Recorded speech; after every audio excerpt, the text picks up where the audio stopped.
বিশ্ব বক্সিং চ্যাম্পিয়নশিপে আরও একটা পদক নিশ্চিত হলো ভারতের। এর আগে 3টি পদক নিশ্চিত ছিলই। শুক্রবার লিভারপুলে ভারতীয় বক্সার মীনাক্ষী হুডা সেমিফাইনালে উঠে 4র্থ পদক নিশ্চিত করেছেন। শুক্রবার 48 কেজি বিভাগে ইংল্যান্ডের অ্যালিস পামফ্রেকে হারিয়ে সেমিফাইনালে উঠেছেন ভারতীয় বক্সার। অনূর্ধ্ব 19 চ্যাম্পিয়ন এই পামফ্রে। এদিন শুরু থেকেই আক্রমণাত্মক মেজাজে দেখা যায় মীনাক্ষীকে। তার দাপটের সামনে ব্যাকফুটে চলে যান পামফ্রে। ম্যাচের ফলাফল 5-0। উল্লেখ্য, চীনের ওয়াং কুইপিংকে পরাজিত করে কোয়ার্টার ফাইনালে উঠেছিলেন তিনি।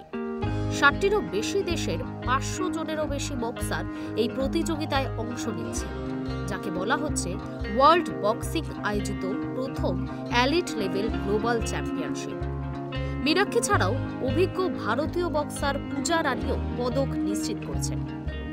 এটি তার প্রথম বিশ্ব চ্যাম্পিয়নশিপ পদক হতে চলেছে। 80 কেজি বিভাগে পোল্যান্ডের এমিলিয়া কোটার্সকাকে হারিয়েছেন পূজা। 34 বছর বয়সী পূজা প্রথম রাউন্ডে বাই পেয়েছিলেন।